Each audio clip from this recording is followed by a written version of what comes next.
Há um lugar onde mito e tecnologia coexistem, e esse lugar se chama Wakanda. Mas o que faz Wakanda ir muito além de um lugar fictício das histórias em quadrinhos e também do cinema? O que faz a tradição ancestral encontrar-se com inovação futurista? E o que isso tem a ver com o guerreiro japonês e o Guaraná? E que diachos é esse negócio de pensamento selvagem, monomito? Enfim, o que é que isso quer dizer, cara? Eu vou falar sobre isso no Além da Tela da vez. Nesse quadro aqui do canal, eu vou bem além do filme, além inclusive da narrativa. Narrativa é apenas princípio, entendendo que ela parte de um ser da sociedade para ser consumida por outro ser que está em sociedade. Eu busco reflexões a partir de imagens, signos, símbolos e muito mais. Esse é o Além da Tela.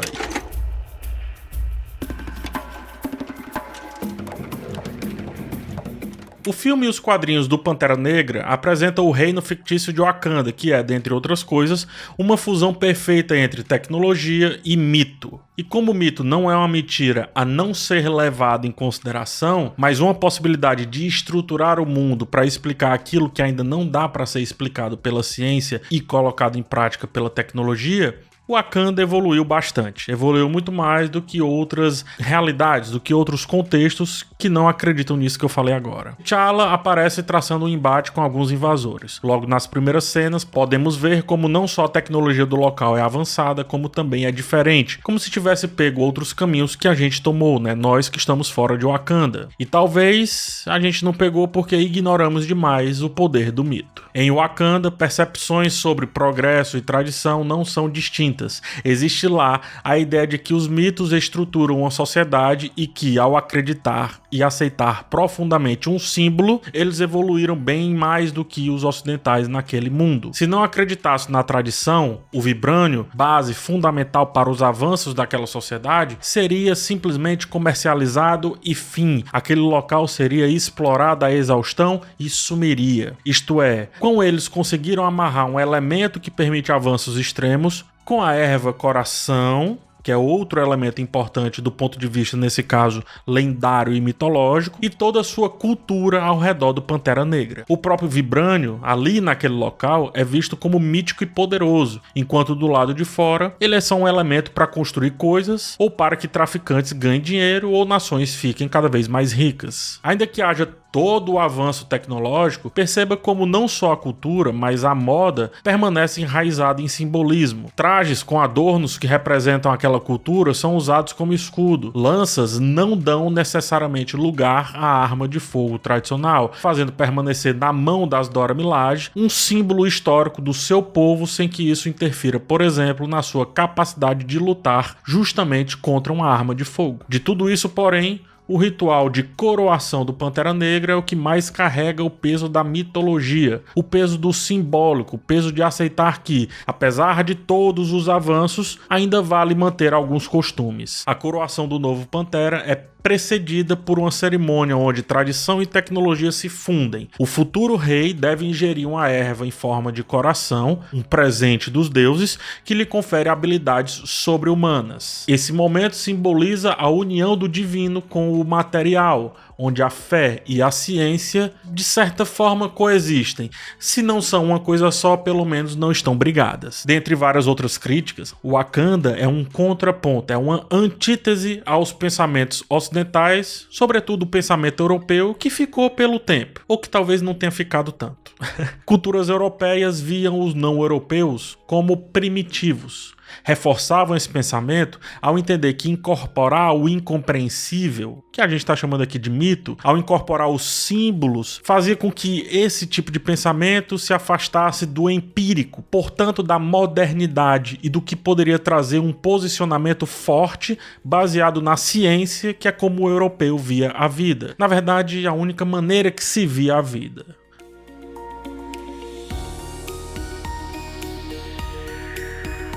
O pensamento selvagem aqui, entre aspas, era ignorado, ou pior, subestimado tanto quanto Wakanda lá nos filmes e nos quadrinhos. Aqui eu vou pedir para você não se assustar com o termo pensamento selvagem. Ele pode parecer pejorativo, mas não é. Ele é o título de uma antítese a esse modo europeu de ver o mundo fora da Europa. Um termo escrito por Claude Lévi-Strauss em 1962 e que gerou muito debate, discordância, mas um começo do rompimento da ideia de que a visão selvagem não era capaz de ser evoluída tanto quanto ou mais do que a visão ocidental. Ocidental não europeia, acho que é o mais correto. Porque do lado de cá também, muitos foram colocados com esse tipo de pensamento, os povos originários. Mas eles eram pensamentos muito estruturados em termos de filosofia, sociologia e coisas que chegavam muito próximo de ciência, mas vamos chamar de medicina. Lévi-Strauss foi um antropólogo, um dos mais influentes do século XX. Ele nasceu na Bélgica e é conhecido por seu trabalho dentro da teoria estruturalista. Inclusive, ele veio ao Brasil como contratado pelas tais missões francesas, que teve como um dos vários resultados a fundação, ou melhor, a fundamentação da USP, a Universidade de São Paulo. Ele só saiu do Brasil por ter origens judaicas e com o início da Segunda Guerra Mundial, o governo brasileiro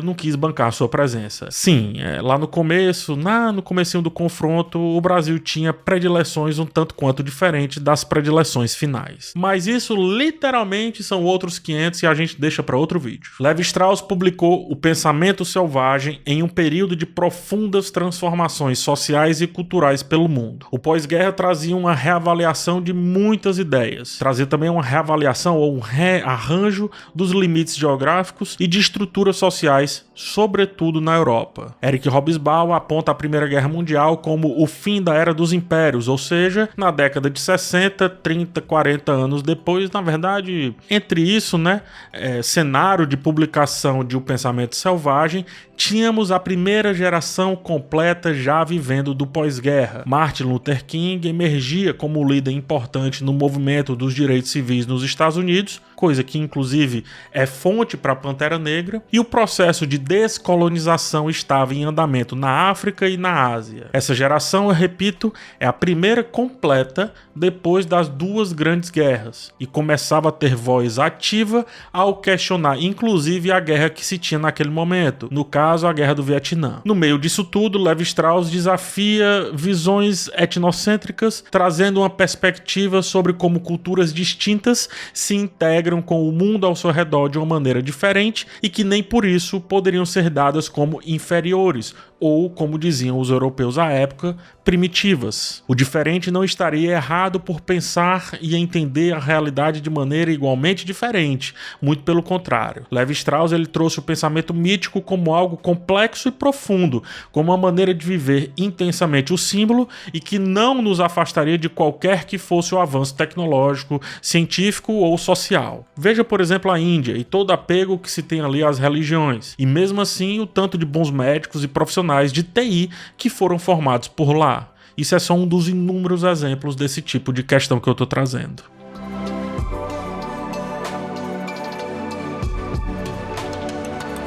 É lógico que era conveniente para o europeu pensar o outro como primitivo e retrógrado. Isso justificava o processo de invasão e colonização que perdurava há séculos naquela cultura. Lévi-Strauss tira um pouquinho o homem ali do centro de toda a sua agência humana, ou seja, de todas as suas decisões, e inclui mitos como algo possível, isto é, que não é fato, mas como algo possível para que rumos culturais e também rumos científicos fossem tomados, para que caminhos de vida, de realidade, de cultura fossem entendidos e aceitos. Se um dia aquela coisa vai se provar ao contrário, ok, mas o mito ele tá lá para te levar àquela coisa conforme ela é provada, comprovada e empirizada pela ciência. Olha aqui o que o Strauss fala. Abre aspas. Historiadores, arqueólogos, filósofos, moralistas, literatos pediram primeiro aos povos recém-descobertos uma confirmação de suas próprias crenças sobre o passado da humanidade. Isso explica porque, durante os grandes descobrimentos ali no Renascimento, os relatos dos primeiros viajantes não tenham causado surpresa. Acreditava-se menos em descobrir novos mundos mitos que encontrar o passado do mundo antigo. Os gêneros de vida dos povos selvagens demonstravam que a Bíblia, os autores gregos e latinos, diziam a verdade ao descrever o Jardim do Éden, a Idade de Ouro ou a Fonte da Juventude, a Atlântida ou também outras ilhas afortunadas. Fecha aspas. E ele completa, abre aspas, o universo é objeto de pensamento, pelo menos como meio de satisfazer a necessidades. Eu vou explicar tudo isso, fique calmo, fique calma. Levi-Strauss constrói sua crítica sobre a percepção do pensamento mítico utilizando uma abordagem estruturalista. Isso quer dizer que mito não é uma mentira ou uma história isolada, tampouco uma história dada ao acaso e ao aleatório. Há um fundamento. Mitos seriam partes de um sistema muito grande de significados e símbolos que fazem um povo ou uma cultura deduzir o modo de verem a vida. Aqui a gente pode colocar também o Joseph Campbell com sua ideia de monomito, lá no livro O Herói de Mil Faces, que muita gente conhece porque descamba para a jornada do herói. Mas não é isso que eu quero me apegar não, porque todo mundo vai para esse lado. Não é isso que eu quero não. Eu vou me apegar mais à linha do Levi-Strauss, que identifica vários mitos partindo de uma origem muito parecida, assim como Campbell. The myths and rites were a means to put the mind in accord with the body and the way of life in accord with the way that nature dictates. Stages of a human development are the same today as they were in the ancient times. And the problem of a child brought up in a world of discipline, of obedience, and of his dependency on others has to be transcended when one comes to maturity, so that you are living now not in dependency but with self-responsible authority. And the problem of the transition from childhood to maturity, and then from maturity and full capacity to losing those powers and acquiescing in the natural course of, you might say, the autumn time of life and the passage away. Myths are there to help us go with it, accept nature's way and not hold to something else. The stories are sort of, to me, like messages in a bottle from shores someone else has visited first. Yes, and you're visiting those shores now. And these myths tell me how others have made the passage and how I can make the passage. And also what the beauties are of the way. Ambos, Strauss e Campbell, analisam padrões, sugerindo que esses padrões desempenham um papel fundamental na percepção da experiência humana de certas comunidades, países, nações, culturas, regiões, etc. Levi-Strauss vê os mitos como uma forma de linguagem, de comunicação, como uma forma de representar um consciente coletivo, como um meio pelo qual as sociedades articulam e compreendem o seu mundo, as suas relações sociais e o universo como um todo, e o cosmos entra nisso também. Identificou que, ao contrário do que diziam, esses povos tidos como primitivos tinham reflexões extremamente complexas, tão ou mais que Platão, bem como taxidermia que faria inveja a qualquer faculdade no mundo inteiro. E eu diria que a qualquer museu de história natural também.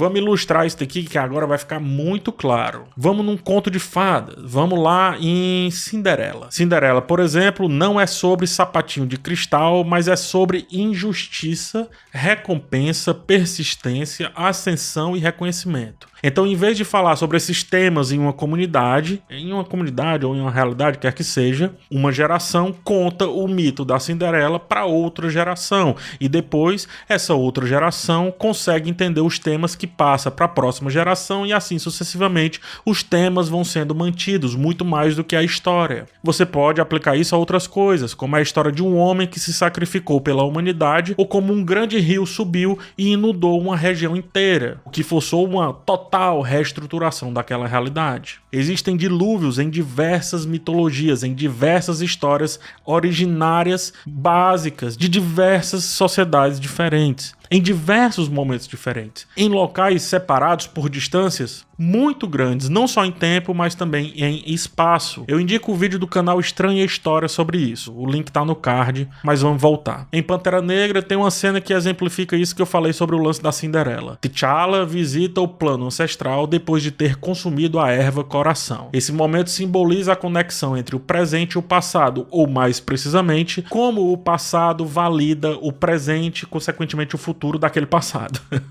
Em uma sociedade baseada em liderança conquistada ou escolhida, essa estrutura mitológica é fundamental, porque a validação do bom passado para que aquela sociedade continue a prosperar é fundamental. Isso faz com que a nova liderança não represente uma mudança, uma ruptura, e por isso que ela não cause medo ou desconfiança naquilo que está por vir. Todo mundo tem medo do que está por vir, ainda mais em uma sociedade que está toda ajeitadinha. Portanto, essa validação do passado dá uma ideia de que aquela sociedade não irá para a ruína e continuará sadia, inclusive com os ancestrais aconselhando e suportando o novo. Falamos de Pantera Negra, mas poderia ser de Mufasa levantando Simba na Pedra do Rei, ou podemos falar sobre rituais e mitos de povos originários do Brasil ou lá no Japão.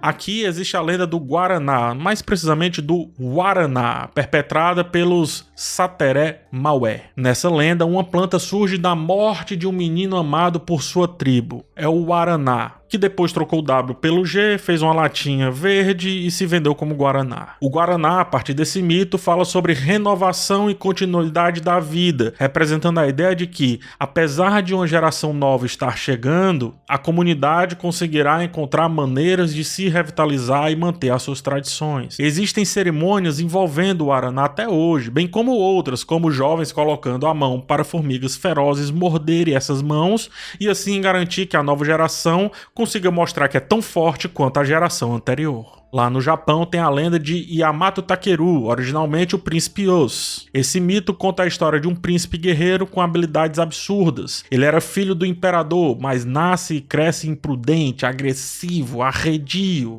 Nada pronto pra, você sabe, né, pra herdar o privilégio do pai. Depois de ser enviado para várias missões pelo seu pai, muitas delas bem perigosas, que poderiam inclusive matá-lo nesse caminho, ele volta amadurecido. Ele se torna um herói digno de ter status até hoje lá pelo Japão. Takeru derrota monstros e, a cada vitória, passa a usar mais a sua inteligência do que o seu ímpeto. Esse mito reflete temas como coragem, transformação pessoal e a importância do destino e da honra do Japão antigo. A erva coração, ou o Waraná por aqui, podem ser substituídos pela espada no caso desse mito, pode ser substituído pelo caminho do guerreiro. Estar nesse caminho e voltar diferente, representando que a próxima geração vai conseguir manter as qualidades da geração anterior, não é tão diferente de voltar de um plano ancestral lá em Pantera Negra, nem de voltar de uma cerimônia com as mãos todas picadas por formigas e depois de ter passado mal por 18 horas fruto daquela dor. A estrutura é a mesma: continuidade, estabilidade da sociedade, permanência, transferência de autoridade, manutenção do passado, mas também a aceitação do futuro a partir do novo líder. Conseguem perceber como separar mito de realidade, mito do pragmatismo, é separar-se da própria essência, da própria ancestralidade, é se retirar também do real, é se retirar do mundano, é excluir a própria história a favor daquilo que só e somente só podemos ver, sentir, tocar e provar?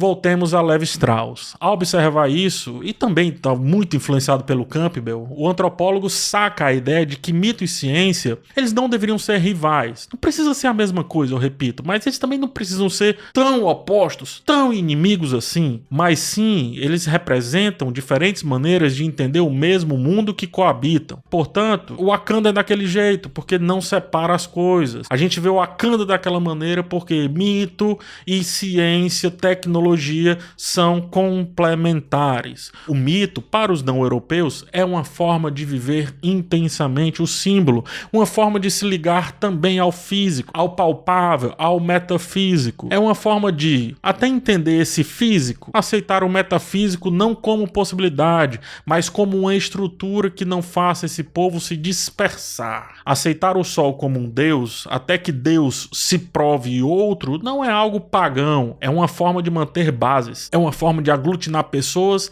a partir de um viés, a partir de uma questão, a partir de um símbolo. A bandeira do teu país também é desse jeito. Aceitar que um Deus soprou paz numa erva que acalma os nervos não é também desaceitar quando provarem que essa erva, ela de fato acalma as ansiedades. Ciência é focada na observação e experimentação, busca compreender o mundo de forma objetiva, mas não aceitar o subjetivo, para o pensamento selvagem de Levi-Strauss, é talvez não aceitar muitas outras culturas que pensam de um jeito diferente ou a partir de métodos diferentes. Para Levi-Strauss, esses dois modos de saber coexistem, permitindo uma compreensão mais rica e dimensional da realidade, onde o mito informa a percepção e a experiência e a ciência fornece base para a interação prática com aquele mesmo mundo. Abre aspas. Quando cometemos o erro de ver o selvagem como exclusivamente governado por suas necessidades orgânicas ou econômicas, não percebemos que ele nos dirige à mesma censura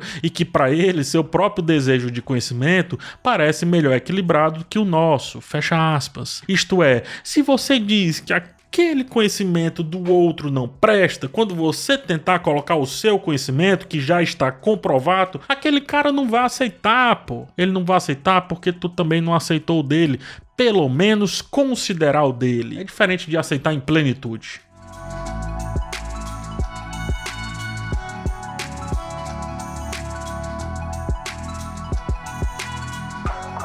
Levi-Strauss foi muito criticado. Um desses críticos foi Jean-Paul Sartre. Ambos pensavam diferentes em termos fundamentais. Sartre era existencialista e enfatizava a liberdade individual, a subjetividade e a força da escolha pessoal para validar a existência humana. Engraçado que Levi-Strauss não discordava disso, mas enfim, o estruturalismo de Levi-Strauss, por sua vez, podia ser entendido que linguagem, mitos e costumes moldavam o comportamento humano e que o humano não tinha nenhuma função mais na sua existência.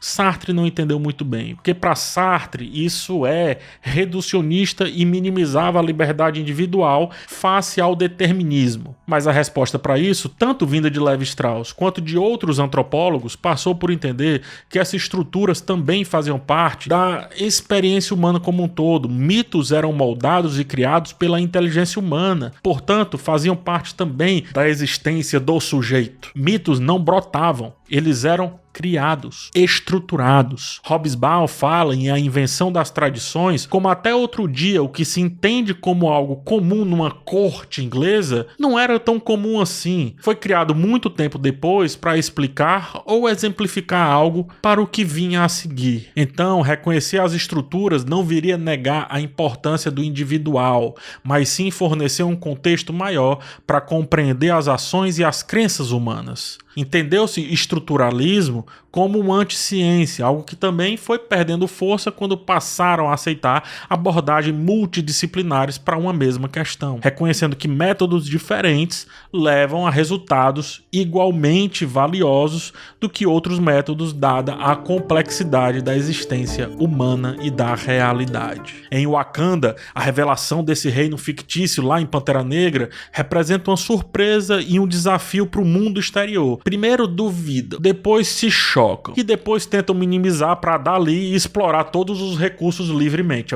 Mala, né? É lógico que eles vão fazer isso. É lógico que eles vão menosprezar para ir lá e usurpar tudo que conseguirem. A existência entre mito e ciência era visto como um crime, mas se servisse para vender, aí o papo poderia ser diferente. Como tentaram fazer com o vibrânio, por exemplo, e como tentam fazer com, vamos chamar, com medicinas alternativas. É curioso, inclusive, ver como o Wakanda escondeu-se usando justamente a subestimação dada pelos outros, pelos não wakandianos. O Wakanda é um exemplo de como a integração de tradições ancestrais e inovações tecnológicas pode criar uma sociedade única e avançada, desafiando percepções globais e redefinindo o que significa ser moderno para outros povos, no caso aqui do nosso assunto, que não sejam europeus.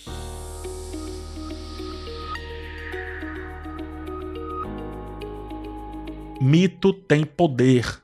Move, arrasta, mas também significa o que antes não tinha significado. Como tudo, pode ser usado para o bem ou para o mal, ou apenas existir independente disso. Símbolos estão por toda parte. Estão aqui nesse vídeo, estão no telejornal que você assiste, estão nos filmes, livros, em absolutamente tudo. Inclusive, é por um símbolo ancestral que o antagonista do filme resolve ter o seu destino traçado de uma maneira diferente do que o T'Challa sugeriu para ele. Killmonger, ao final do filme, escolhe a morte em vez de se afastar de seus ideais e do destino trágico dos seus ancestrais, o que reforça a ideia do poder do mito e da simbologia em Wakanda, mas mais precisamente no sujeito wakandiano. Jogue-me no oceano com meus antepassados que pularam dos navios porque sabiam que a morte era melhor do que a escravidão, fecha aspas. É o que o Killmonger diz em resposta ao convite de T'Challa para ele ser preso, mas mesmo assim sobreviver. Honrar seus ancestrais não é tão diferente do rito de passagem do T'Challa